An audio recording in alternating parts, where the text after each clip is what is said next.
So in the course of my reading over the past 2 decades, of course I would have come across some very profound statements, quotes, maxims, adages. It's things that I have written down over the years and kept in different scrapbooks, collected them, put them together, reorganized them, and basically committed most of them to memory. These did not come from a quote book. These are 72 quotes of power that I have collected from just about as many sources over a long period of time. I decided to do this because the quotes that we collect, and I'm not the only one that does this. I know some of you have collected some, today we call them memes, but some of those memes have some very profound statements, axiomatic, self-evident truths. The quotes that we collect, that we hold dear, are actually little windows into our souls, into our personalities.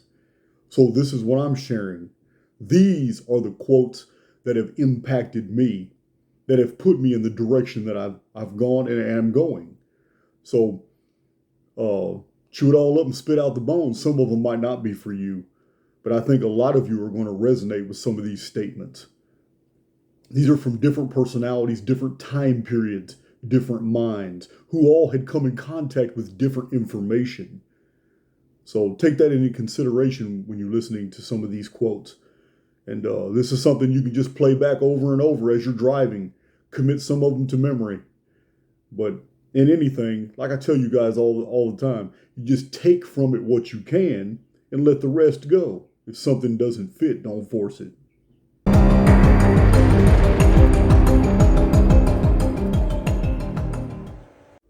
Almost 2,000 years ago, Pliny the Elder wrote, "Absolutely nothing is being added to the sum of knowledge as a result of original research. Indeed, not even the discoveries made by people long ago are thoroughly assimilated." Over 17 centuries ago, Porphyry wrote, "The ancients were willing to conceal God and divine virtues by sensible figures and by those things which are visible, yet signifying invisible things." A text from the Dead Sea Scrolls over 2,000 years in age, called the Book of Secrets, reads, "But they did not know the secret of the way things are, nor did they understand the things of old, and they did not know what would come upon them, so they did not rescue themselves without the secret of the way things are." The Book of Ecclesiastes 1:9, "There is no remembrance of former things, neither shall there be any remembrance of things that are to come with those that shall come after." Tacitus, in the Annals of Imperial Rome 352, "Men's minds become so sick they can only be relieved by remedies as severe as the infection." In Past Shock, Jack Barringer wrote, "The claim that God has this wonderful gift to offer but will eternally damn anyone who doesn't accept it is an idea that is both illogical and psychologically damaging." In the 1930s, after a lifetime of research, Charles Fort wrote, "There may be occult things, beings and events that also there may be something of the nature of an occult police force which operates to divert human suspicions and to supply explanations that are just good enough." 15 centuries ago, Jerome, in his letter to Nepotian, wrote, "Know that in judging others you pass sentence on yourself." Almost 2,700 years ago, the Assyrian king Ashurbanipal wrote, "The wise shall teach it to the wise, the unlearned shall not see it." The philosopher Diderot wrote, "Men will never be free till the last king is strangled with the entrails of the last priest." In the book of Sirach of the Apocrypha, we read in 3:18, "The greater you become, the more humble you must be. Many are in a high place and of renown, but mysteries are revealed unto the meek." Also in the Apocrypha, in 2 Esdras 14:26, we read, "Some things thou shalt publish, and some things thou shalt show secretly to the wise. Over 200 years ago, Napoleon Bonaparte said, I feel myself driven towards an end that I do not know. As soon as I shall have reached it, as soon as I have become unnecessary, an atom will suffice to shatter me. Till then, not all the forces of mankind can do anything against me. 30 years ago in the book, The World is All Wrong and Everybody Knows It, C.W. Dalton wrote, one who believes that the purpose of life is living loses nothing when he dies. In 1919, Charles Fort wrote, I now suspect that the spiritualists are reversedly right, that there is a ghost world, but that it is our existence, that when spirits die, they become human beings. Arthur Schopenhauer wrote, it is much easier to criticize a new concept than to give a clear and complete exposition of its value. The more we learn, the more we are separated from society. Many fall into depression by this disconnectedness, but the few who adapt, who observe this chaotic world of half-truths and deceptions objectively as a viewer rather than a participant, are they who experience true power. These are souls ready to move on, but are still with us in this world for reasons known only to the universe. Victor Hugo wrote, an invasion of armies can be resisted, but not an idea whose time has come. Nisargadatta Maharaj wrote, the search for reality is the most dangerous of all undertakings, for it destroys the world in which you live. P.T. Barnum was famous for saying, it doesn't matter what they say about you, as long as they spell your name right. The ever-clever Voltaire wrote, when once a nation begins to think, it is impossible to stop it. Ernest Holmes in 1919 wrote, fate is in our hands. The whole trouble has been that we reason as men and not as gods. Ernest Holmes also wrote, the average person when told the truth will still seek some other way. And one of my favorite quotes, Oliver Wendell Holmes, a man's mind stretched by a new idea can never go back to its original dimensions. Historian Daniel Boorstin wrote, the unknown can be discovered by clearly marking the boundaries of the known. 120 years ago, Franz Boas wrote, record enough facts and the answers will fall to you like ripe fruit. And Franz Hartmann wrote, one who is properly informed is not easily deceived. Again, C.W. Dalton wrote, the longer one searches, the greater he discovers the area of his ignorance to be. Some of you in my comment sections should pay heed to this Persian proverb. Don't let your tongue cut off your head. George Hunt Williamson wrote, the world fears a mind that thinks more accurately than its own. To think is to be persecuted. To have vision is to be hated by the visionless. To be wise is to be reviled by fools. And Arthur Schopenhauer again. Every man takes the limits of his own vision for the limits of the world. The philosopher Berkeley wrote, few men think, but all will have opinions. Sir Arthur Conan Doyle in Sherlock Holmes wrote, when you have eliminated the impossible, whatever remains, however improbable, must be the truth. The anonymous iconoclast Wicked Jester wrote, free all men, and they will use their freedom to forge new chains. Barry Fell in America BC wrote, there is a tendency on the part of those established in a field of science either to ignore or label as fraud anything that does not fit in with their preconceived notion of how things should be. It is much easier to cry fraud at something out of the ordinary than it is to investigate it.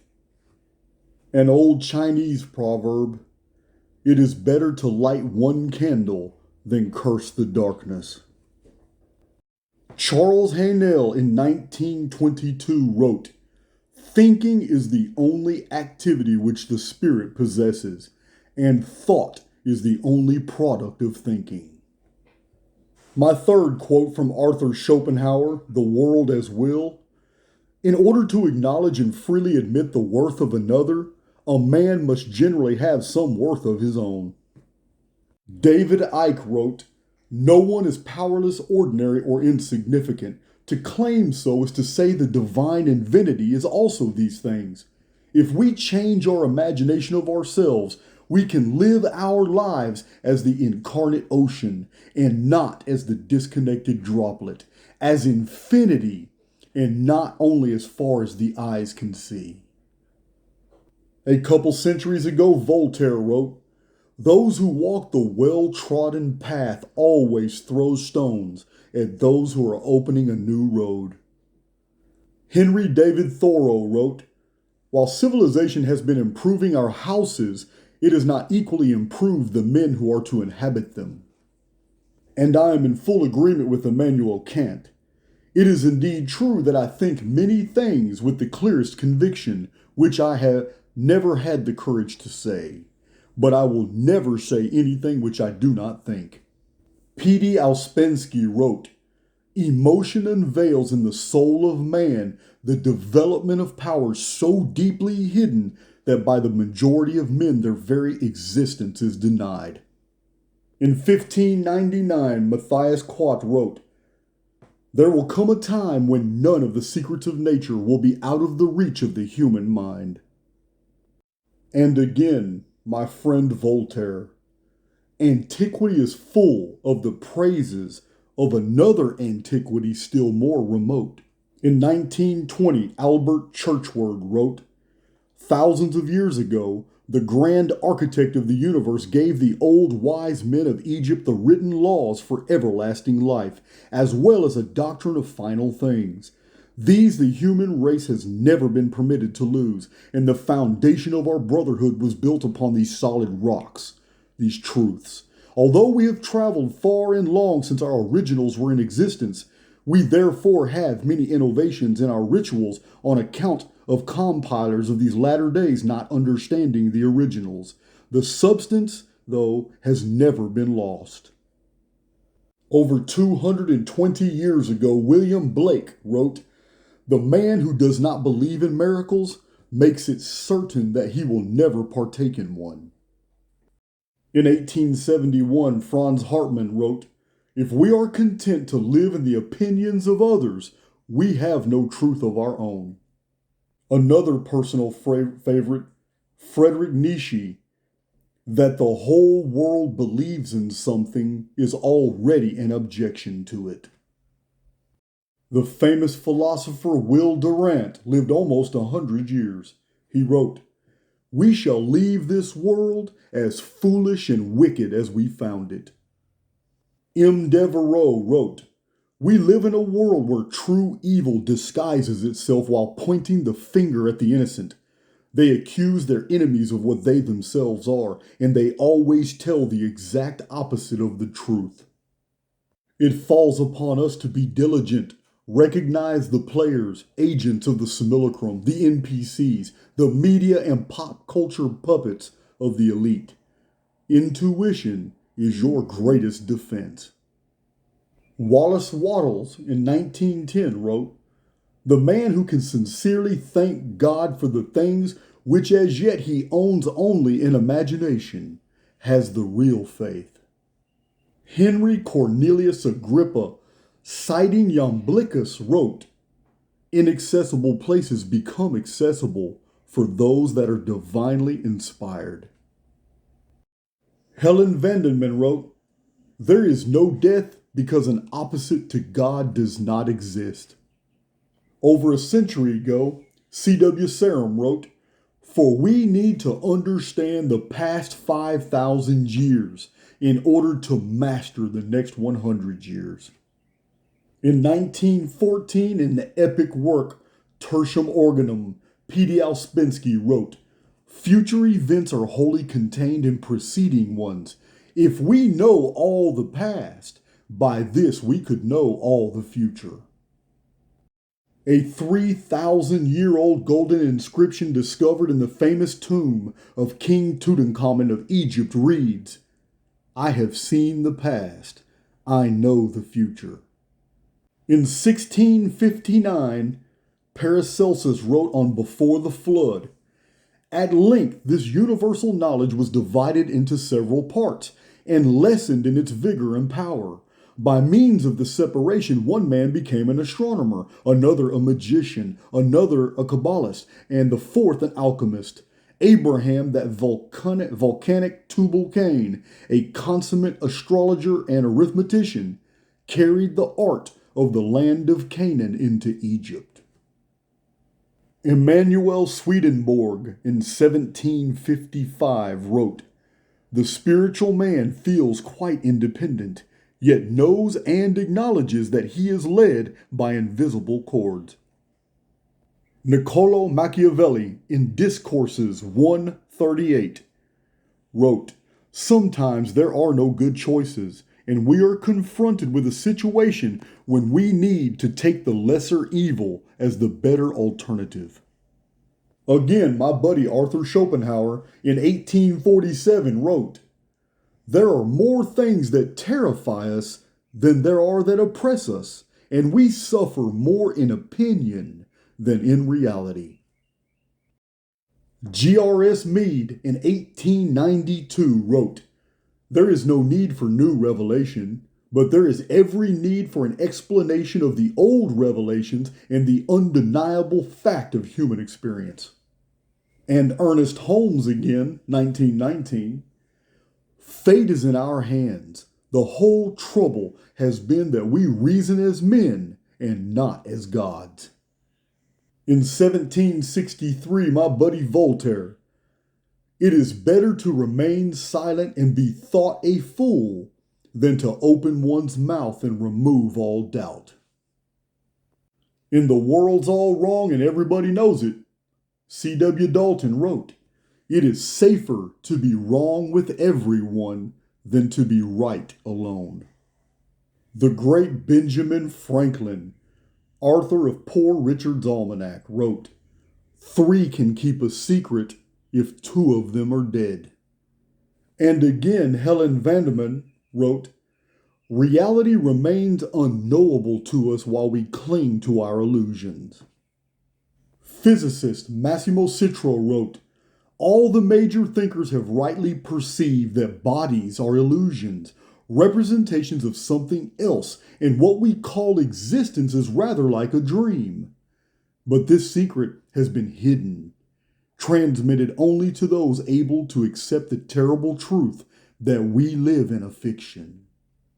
Kind of reminds you of that old nursery rhyme, row, row, row your boat gently down the stream.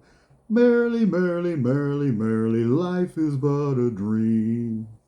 In 1551, Balthazar Gracian, one of my very favorite authors, wrote, "Dream lofty dreams, and as you dream, so shall you become. Your vision is the promise of what you shall one day be." Over 15 centuries ago, Synesius of Cyrene wrote, "Never will I consent to conceal my beliefs, nor shall my opinions be at war with my tongue." And for my own contribution, though I would never put myself in the same category as these great minds, I offer this one: males are many, but men are few. In both the description box and the comments section below, you will find my personal email. Ask me any questions. You have video ideas, I'd like to hear them. And if you want to donate, all those buttons are accessible below. Playlists and everything you might need, access to the gates to my websites.